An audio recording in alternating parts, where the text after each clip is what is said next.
Welcome to the final part of my trilogy of the most unique battle systems in JRPGs. Finally, the conclusion, guys, that we've all been waiting for. So here are another 10 games with very original and unique battle systems. And I probably shouldn't be saying this in the last video, but this is the last of the trilogy. Why? Because I think there's enough material for a fourth part or even a fifth part. But that'll have to wait a couple of weeks or months, guys. So for today, this is the conclusion of the long-awaited trilogy of the most unique battle systems in JRPGs. Let's begin.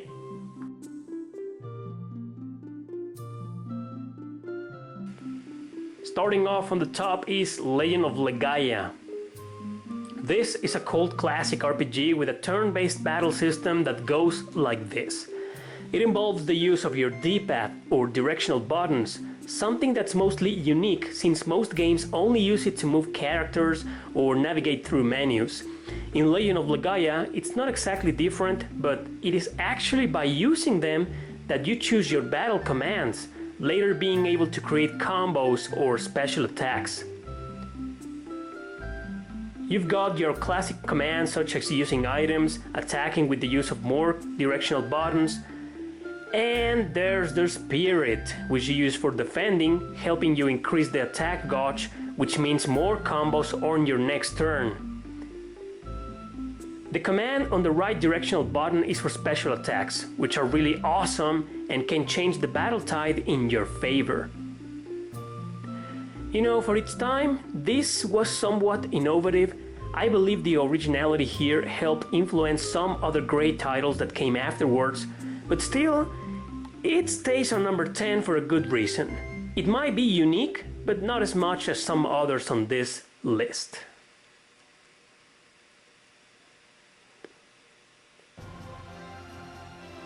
Number 9, Valkyria Chronicles. While most of the originality from the famous Valkyria Chronicles games comes from the popular American PC games called XCOM, I'm pretty sure their own battle system was not only an innovation, or perhaps an evolution from those games. These are RPGs that take ideas from Metal Gear Solid also, which involve the use of stealth during most missions. You're in the middle of a huge battle all the time, exposed to open fire, which means you have to choose your actions carefully. First of all, up there's a bunch of gold medals.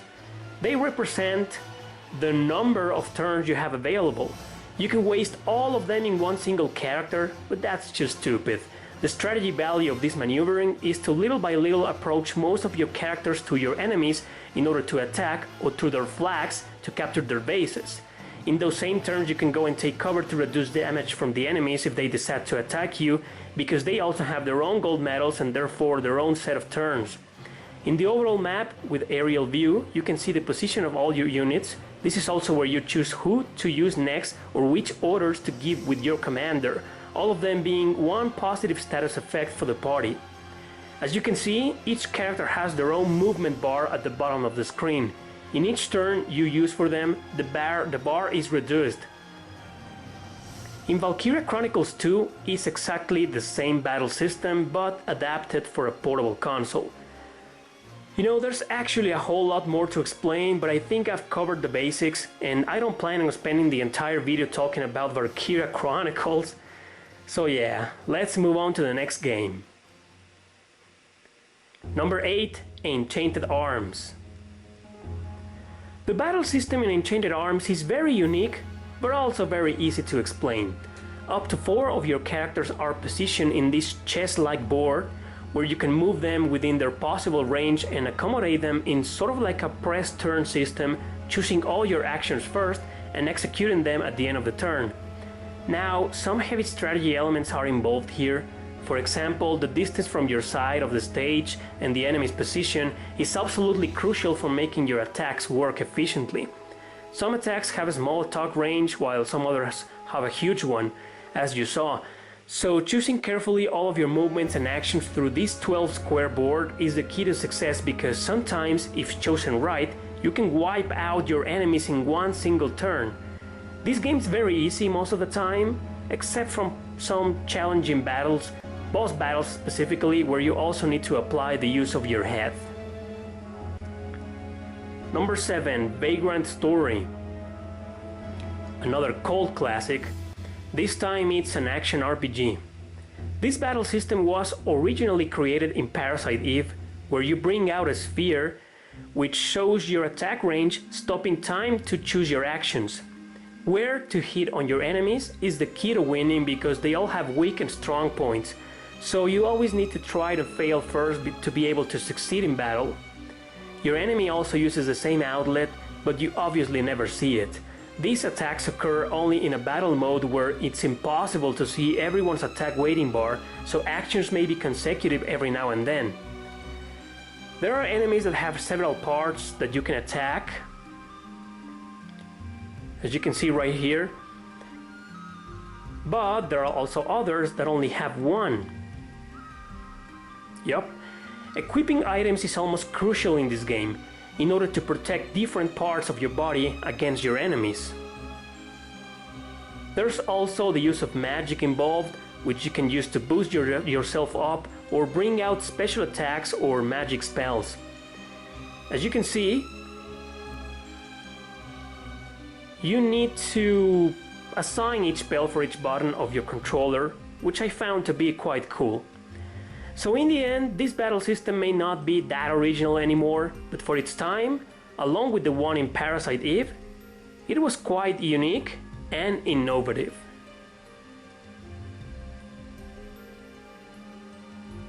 Number 6 goes to Folklore for the PS3. Now, Folklore might seem like your average action RPG, but there's a huge gist to it that makes it a very unique and original battle system. To do anything, be it attacking or defending or whatever, you need to absorb folks, which are the enemies. Once you absorb the idea of a new enemy, you can use it to execute an action, such as attacking. Here, you don't level up just by fighting. You need to keep absorbing the enemy's IDs, which not only help you in leveling up, but also in attacking more times and gaining new abilities. You have an HP bar, which is self-explanatory, but also a mind capacity bar that slowly depletes every time you use a folk. Some cause it to deplete a little by little, while some others take out more. Now, you can only use 4 folks at a time, each one of them assigned to your 4 controller buttons. This is something you can see at the upper right of the screen right now. So, in conclusion, to succeed in this game, you need to keep absorbing IDs and use the folks strategically, because sometimes just mindlessly attacking is not enough, since some enemies are resistant to some folks and weak to others. Overall, it's a great idea for a great game such as this. Just like with all the previous titles on this list, I strongly recommend it. This, my friends, is a true hidden gem for the PlayStation 3.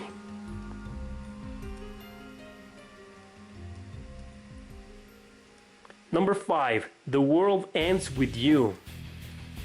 The battle system in this popular RPG for the DS goes between action and stylus. You literally need the stylus for almost everything in these battles. As you can see, you have 2 characters fighting on each screen. You control the one at the bottom, which is the protagonist. To move him, you need to drag him with the stylus, and that can take a huge amount of time to get used to, trying to find a way not to damage your screen. To use any sort of attack, which are those little spheres you see at the upper part, called pins, it's the same thing. You select the pin you want to use, and then you use it on your enemies with the stylus. Now, you share a health points bar with your ally who's fighting in the upper screen. And to make massive damage, you can make a combination attack, which is really cool. A series of commands, as you may have noticed, often appear there in the upper screen, meaning you can either manually use this character if you want to, which makes battles really hard because this is an action RPG and not a turn-based one. So you need to be able to control both characters at the same time. Fortunately, this other character can fight by its own in an auto mode, which makes things easier. So overall, it's a very interesting and unique battle system, but if you don't like using the stylus for everything, like me, then you're gonna hate this game. Seriously. It's not bad at all, but it's just not for me. Number 4. Natural Doctrine. This is a strategy RPG that also came out for the PS3 and the PS Vita. It is one of the most heavily criticized RPGs for the last and current generation because of the unnecessary complexity of the battle system and its unforgiving difficulty. You receive a very long tutorial at the beginning, but even that doesn't fully explain every single aspect of the game, and often you get yourself into trouble by trying to read all of the following small tutorials, which go on forever, and failing to properly understand them. You have your characters move freely, even crossing those squares, to take positions actually in them, causing a variety of link actions such as attacking in combos or defending. But it also includes some shooting elements with strategy a la Metal Gear and Valkyria Chronicles. These are the ones that I failed to grasp later on in the game and therefore got a lot of game over screens, which you will be seeing a lot if you dare to play this huge mess of an RPG. So excuse me for not being able to properly give a detailed explanation of it, but the truth is I ditched this game after a few hours. It's not a bad game, but it's just so tedious, confusing, complicated, annoying, and unfairly difficult.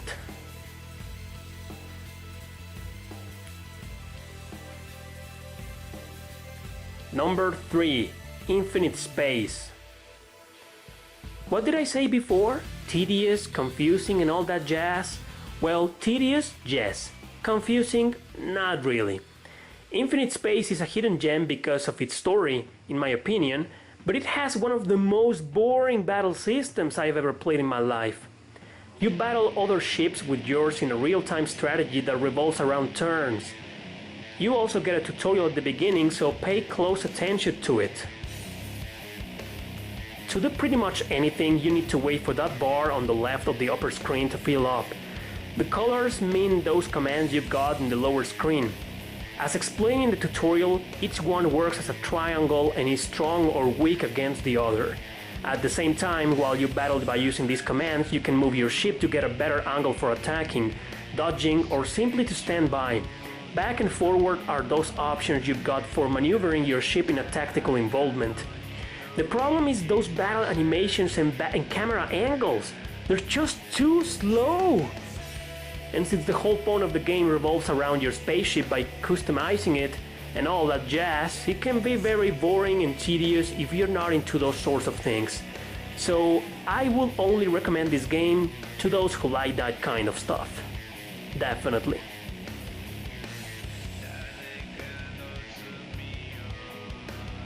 Number 2. 80s Eclipse, Generation of Chaos. A strategy RPG combined also with real-time elements. Your characters move around those kinds of isometric maps where you need to strongly apply your strategy knowledge for capturing small points in order to seize the enemy from appearing, or also in order to build a new base point. The entire objective of each mission is to capture the enemy's stronghold actually. Battles initiate when you select to attack an enemy or when you enter their bases or strongholds. Then it goes into a frenzy, but previously letting you choose your battle formation.